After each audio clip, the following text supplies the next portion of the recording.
This is Mary, and I have one of my friend's water containment dishes, and her dog is blind. But you could also use this for any dog that tips over their water in camp, and you can get it on Amazon. You can just Google dog water bowls, and it's a really nice system. Yeah, I'm sure there are several different brands, so you could pick which one you like the best and find out the price you want. But the main thing is it won't tip over, and it feeds the water, so they have water all the time. That's wonderful. Thank you.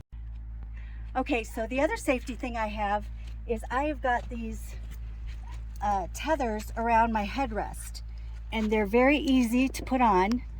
You just snap it, and then my dogs tend to go under my feet, so that's why I have them tethered, and they're on their nice soft dog bed, and they've got the air conditioning vent blowing right on them, so they're very cool, especially in hot climates. And that's what I do to keep the dogs safe and me safe from them going under my feet when I'm driving. Don't want to cause an accident.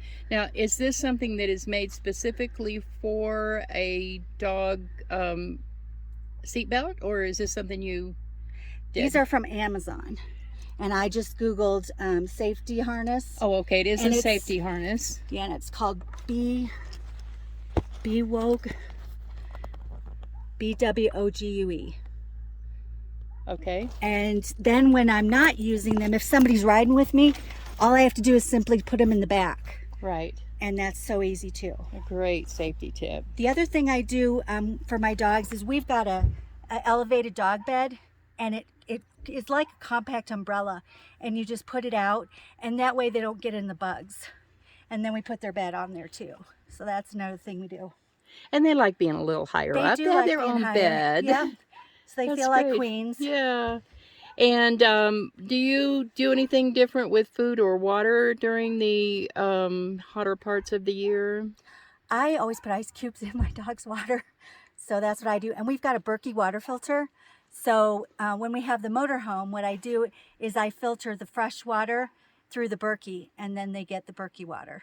They get the same water as we do. And we had someone here, I think you were talking to her, that has what was it that she was doing different? Oh, was that Liz? No, she was sitting beside you. Oh, Amanda. Yeah, Amanda. That's that system. No, that was Sherry or Cheryl. Sherry. Amanda said that she adds water to her dog's food to make sure that they're more hydrated. That's a wonderful idea. That is a good idea. Yeah, she didn't want to be on camera, but that's a great idea.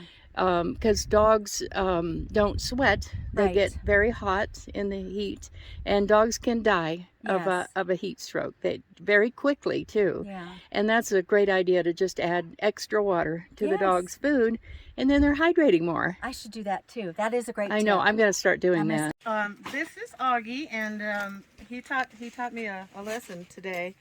I had always kept him on a leash, and today, just while I was around the van, I let him just sit in there in the shade without a leash, because nothing, it had all been nice and peaceful, and I was right there, and I had nice cross ventilation with the opening doors and such. And then a man walked by walking his dog with no leash, big dog. And this valiant dog who thought he was a big dog went running out and challenged the big dog. And, luckily the big dog was not too aggressive, and I got Augie to finally sit down. But, we all talk about keeping the dog on the leash, and it is really important, and that happened the very first day I didn't do that. Safety issue. Yeah. Try to do whatever I need to do early in the morning and have her with the fan running, the 2 fans running and the door open, and she will be fine. Early. Early. Yeah, I do Not early. 11 o'clock. No. 11 o'clock, she's with me. Yes. She's with me, always with me. Look at that. Look at him. That's another ferocious dog that chased the big dog. Yeah, he looks real vicious. This is the real Augie. There we go. Oh, that's Augie. Oh, my What a goodness. sweetie. Oh, he's a lover boy.